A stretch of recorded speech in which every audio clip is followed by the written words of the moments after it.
প্রিয় দর্শক আসসালামু আলাইকুম। প্রিয় দর্শক, প্রতিদিনের মতো আবার একটা প্রতিবেদন ভিডিও নিয়ে আমাদের ক্যামেরার সামনে একটা মিষ্টি একটা আপু দাঁড়িয়ে গেছে। আপুটি কান্নায় ভেঙে পড়তেছে, শুনবো তার মুখের থেকে কিছু কথা। আপু আসসালামু আলাইকুম। আপু কান্না করবেন না, আপু কান্না করবেন না। বলেন কি আপনার দুঃখ কষ্ট কথা বলেন, সমস্যা, কান্না করবেন না প্লিজ আপু।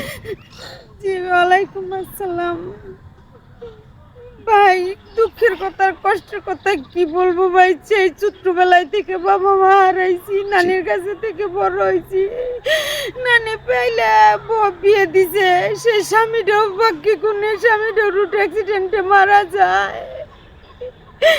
মানে আমার শ্বশুর মানে বাচ্চা কাচ্চা হয় নাই তো, আমার আচ্ছা, শ্বশুর বাড়িও আমার বাড়ি থেকে বাড়িতে বের করে দিয়েছে, তাই না?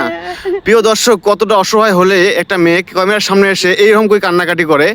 ওনার বিয়ে হয়েছে 7 মাস সংসার করার পরে ওনার স্বামী রোড অ্যাক্সিডেন্টে মারা গেছে। এখন দ্বিতীয় বিয়ের জন্য আমাদের ক্যামেরার সামনে আসছে। কোনো সহৃদয় ব্যক্তি যদি আপুর সাথে যোগাযোগ করতে পারেন চান বা লাইভ পার্টনার করতে চান, এই মুহূর্তে ডিসপ্লে নাম্বার দেখা যাচ্ছে, এই নাম্বার ইমো আছে, হোয়াটসঅ্যাপ আছে। ইমোতে বা হোয়াটসঅ্যাপে আপুর একটা ছবি স্ক্রিনশটকে পাঠিয়ে দেবেন, সঙ্গে ভয়েস মেসেজ করে আমরা যোগাযোগ করিয়ে দেবো। আমার কাছে হাত জোর করে বলতেছি, যদি আমার কোনো দায়িত্ব কেউ নিতে চান, আমি তার কাছে সারা জীবন কৃতজ্ঞ থাকবো। কিন্তু আমার একটা সংসার দেন, আমি সেই সংসার করতে চাই। তারা আমার মনে প্রাণে সব ভালোবাসা দিয়ে আমি সেই মানুষটা আগলে রাখতে চাই।